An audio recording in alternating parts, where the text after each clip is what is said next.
Hello, my name is Maggie Brown and I will be doing Project 5 on Lesson 12.3. Okay, so last time my project was covering congruent triangles. So I'm going to go over some things from that last lesson because this time I am going over similar triangles. So I'm going to use the same activity in the beginning just to refresh our memory. So last time I showed two stars and we figured out that these two stars are congruent because they have the same exact size and shape. And I also gave an example of two hearts, how they were similar, but we said they're not congruent because they may be the same shape, but they're not the same size. So that's what we'll be covering in this lesson is similar triangles. So, for example, I'll show you two triangles. These obviously look the same, but they are not the same size. But to figure out if something is similar or if a triangle is similar, it needs to have the same congruent angles. So the angles need to be exact. So these angles line up. If I move it down here, this angle lines up. And the one on this side, this angle lines up. And when you have a similar triangle, you just need to have your sides need to be in proportion with each other. They don't have to be exact. They just need to be in proportion. Okay, so this problem type thing is going to help us later on in the lesson, kind of help us or guide us through what we'll be doing. So I want to go over it first. It's going to have 4 questions, but I'm just going to go over the first 2 right now. So it says let AB and CD be parallel and let AD and BC intersect at E. Prove that A times Y equals X times B. So I've written right here, it looks like an odd shape, but it's 2 triangles, 1, 2. So number 1, it says in order for A times Y equal X times B, what must be true about the 2 triangles? So, obviously, since this lesson is about similar triangles, in order for this to be correct, they'd have to be similar triangles. So, the 2 triangles must be similar. All right, number 2, it asks, are there any congruent angles? So yeah, there are congruent angles. We can see angle BAE and angle CDE. They're alternative interior angles, so they would be congruent. So we can write BAE and angle CDE are alternative interior angles. There's one more too that we can say. So we know this one and also angle AEB and angle DEC are vertical angles. So angle AEB and angle DEC are vertical angles.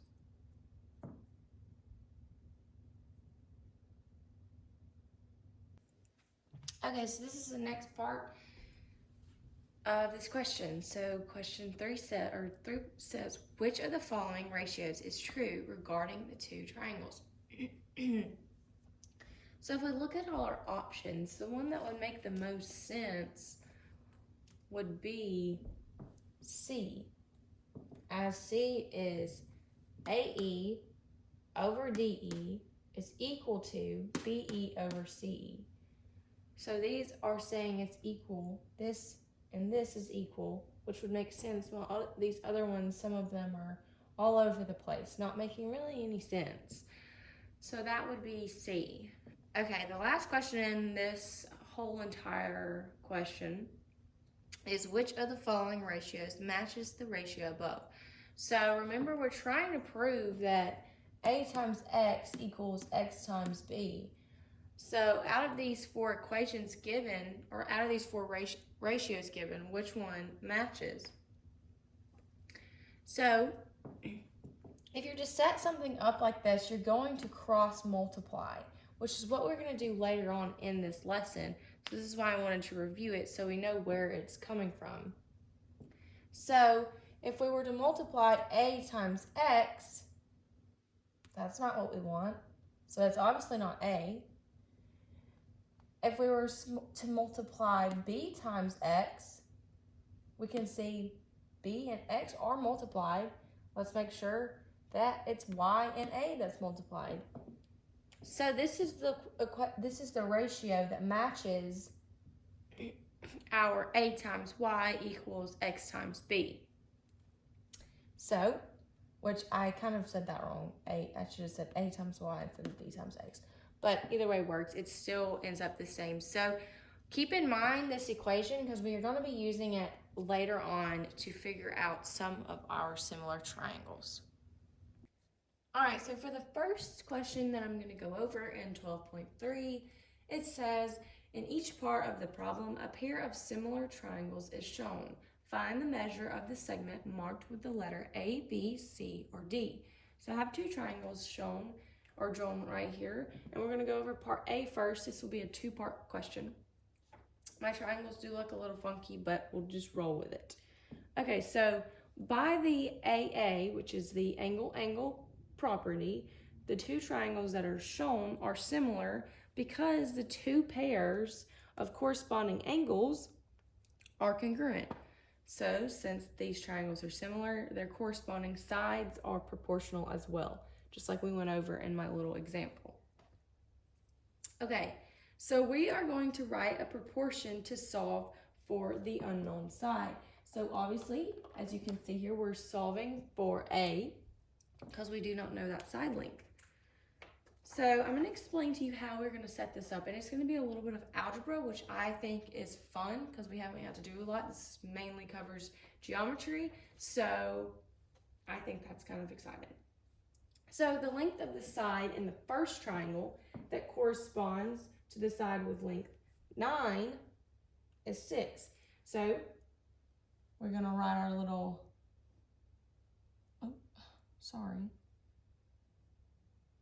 All right, so we have 6 over 9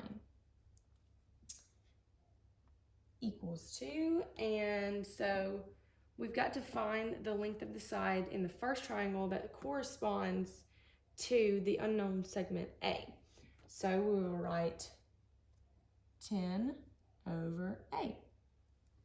All right, so from here, this may look similar to what many have done before. You're going to cross multiply. So we're not going to multiply straight across, we're going to cross multiply like this.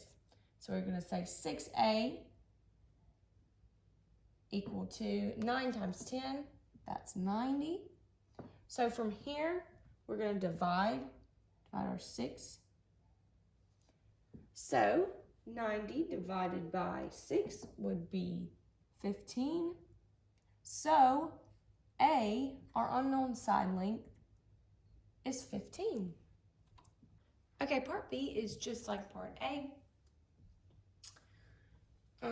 We know that by the AA similarity property that the triangles shown are similar because the two pairs of corresponding angles are congruent, which means the corresponding sides are proportional as well.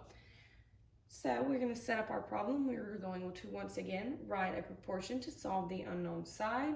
So the length of the side in the first triangle that corresponds to the side with length 6 in the second triangle is 3. So we're going to write 6 over 3 equals, and then we're going to find the length of the side in the second triangle that corresponds to the unknown segment B.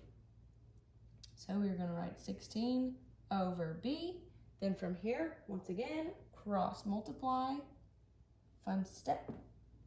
So this would become 6 times b would become 6b equals 16 times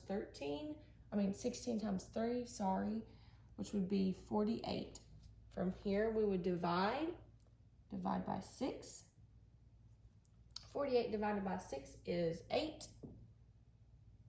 So the unknown segment B is 8. Okay, so for the next question that I wanted to go over in lesson 12.3, it says, Matt is standing 117 feet from the base of the tree. The shadow from the top of Matt's head coincides with the shadow from the top of the tree. If Matt is 5 feet tall and his shadow is 13 feet long, how tall is the tree? So I drew a picture here to kind of understand our word problem. It's a little interesting, but this is Matt, obviously, and this is our tree. Okay, so what I've drawn kind of helps us make the similarity of the triangles easier to see.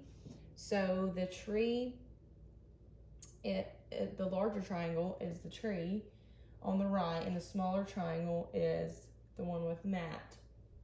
And they both contain 90-degree angles. Okay, so we know that these triangles are similar since their corresponding angles are equal. So since the triangles are similar, their corresponding sides are proportional. Okay, so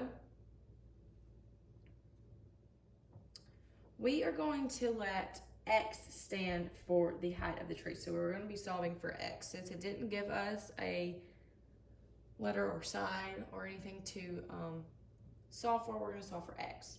Okay, so now we're going to set up a proportional statement to solve the unknown height. So we're solving for our unknown height. So since we have basically two different triangles, we're going to combine these two feet together. So it would be, we would add 117 plus 13, which would make 130. That would add up to 130. We'd put 130 over 13 equals our x, because we are solving for x height, over our 5. So from here, we would cross multiply once again, like we have been doing. So we'd say 130 times 5, which would be 650. Then 13 times x would be 13x. Then from there, we're going to divide. So we're going to divide by 13 on both sides. 650 divided by 13 would equal to 50. So our x height is 50. So we know the tree is 50 feet tall.